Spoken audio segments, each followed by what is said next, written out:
Like I have a degree in like Asian studies, and to the like Japanese employment agency, it's almost like I have no degree at all. Like it's almost like I could have majored in like I don't know, music, and they'd just be like, "Oh, okay, well you can teach English."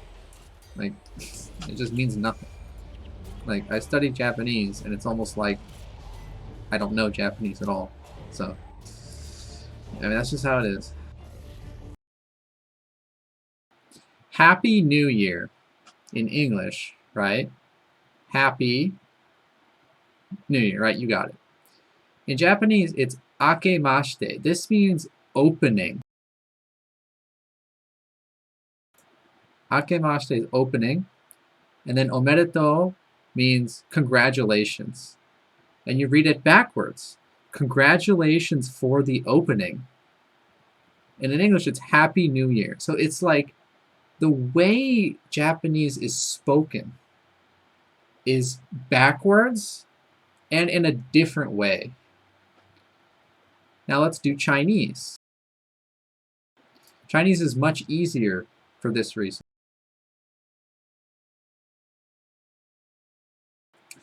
In Chinese, you say 新年快乐. 新年 means new year. 快乐 means happy. So Chinese is actually very similar to how English is. But Japanese is just like incredibly different. So in English, you might say, nice to meet you, like I meet you for the first time. And in Japanese, you say, hajime mashite, which means this is the first time. So in Japanese, this is the first time. English, nice to meet you. So your brain needs to completely switch, when you speak Japanese. And then also, the order of words is backwards. So you say, I ate a sandwich, but in Japanese, maybe you don't even say the subject I here. And then the verb goes at the end. So then it's, I sandwich ate. Right? Sandwich o ate. Sandwich o tabeta. So you got to learn backwards also. This also is very difficult. And then there's formalities. So like there's a certain level of speaking. You might use a certain vocabulary word for like to do, right? And that might be different for how you speak to your boss, how you speak to your friend, how you speak to your son, how you speak to somebody that's like a clerk at a store, and like just one word, just because of how the hierarchy of your social status compares to theirs.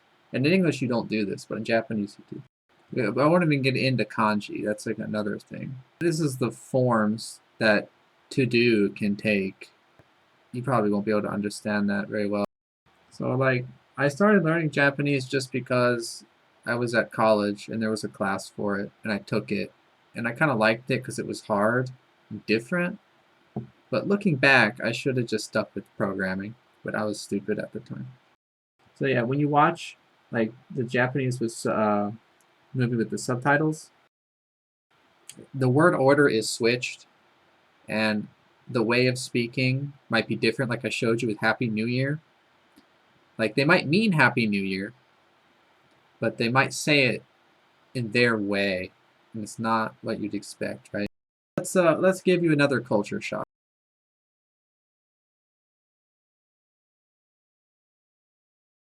All right, let's say you're Brandon. You want to work in Japan. Let's say you live where I live, which is a very big city, one of the biggest cities in Japan, which is Nagoya, and it's by prefecture.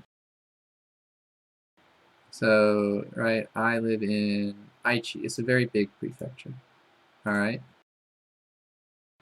All right. Let's look. English instructor, customer support, teacher, daycare, teacher, car yard assistant, teacher,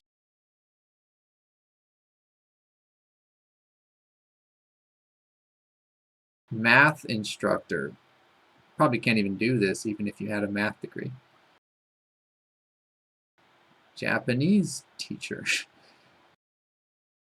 Kindergarten teacher. Oh, we're done. That's it. It's different for Tokyo.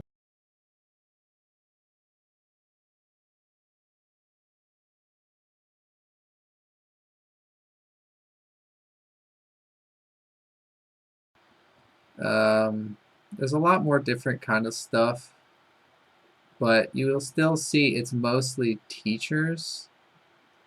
There might be some like programming stuff, but you maybe can't even do this without a computer science degree or with some experience already programming. And so most people, they just do teaching because they can't actually do anything else. But let's see, maybe you actually know some Japanese, right? Here's the Nagoya Employment Center for Foreign. So this is like what I look at, kind of. Right, we look at job postings. So this is also what you can expect. English teaching, you'll be fine, but you won't be rich or whatever. You'll just be surviving, kind of.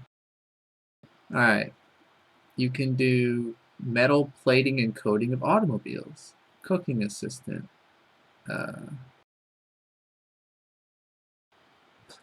making plastic, that's what that says. Maintaining trucks, cooking, you can be a traffic guard, you can maybe do construction, caregiving, forklift operating, work in a factory, auto mechanic.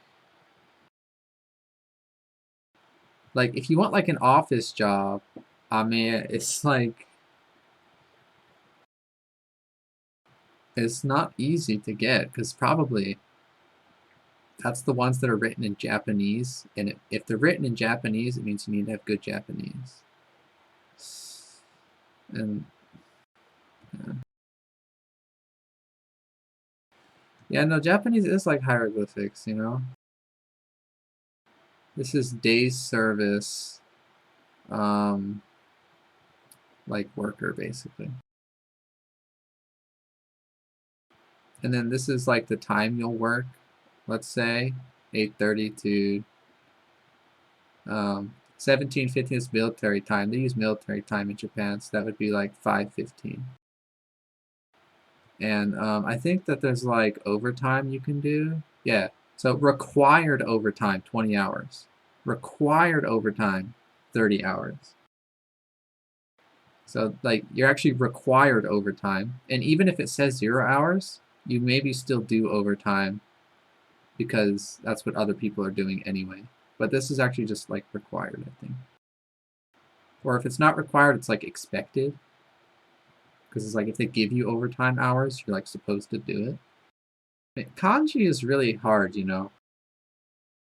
Alright, so this is the kanji for 1. It looks pretty easy, right? It's just 1 line. Here's the kanji for 2. 3. Alright. 4. Oh, something happened. We're kind of going off here on 4.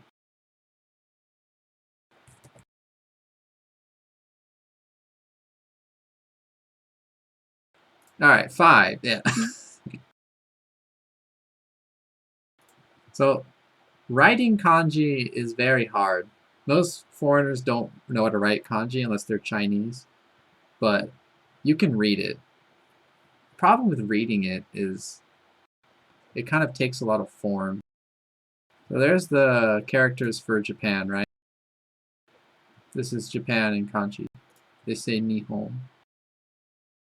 And then this means sun, and this means book or origin. So it's literally origin of the sun.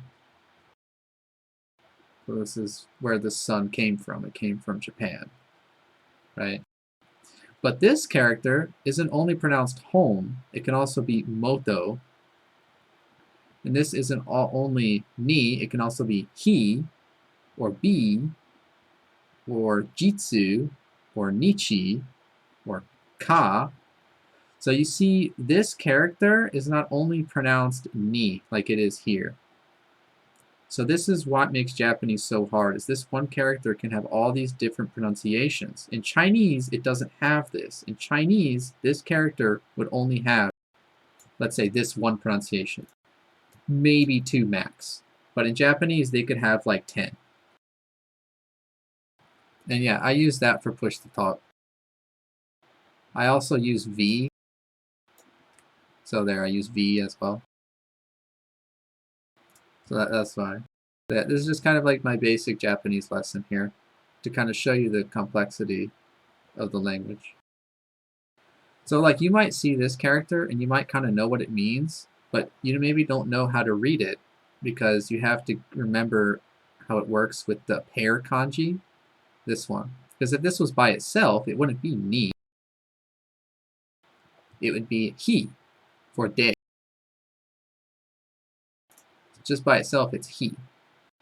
But like before, it's ni because it's with this, so it's nihon. So this is one reason why Japanese shouldn't use kanji, because it makes it really overcomplicated. Alright, anyway, there's my Japanese lesson, I guess. So I hope you guys learned something. The lecture is over. I should clip that and make a YouTube video.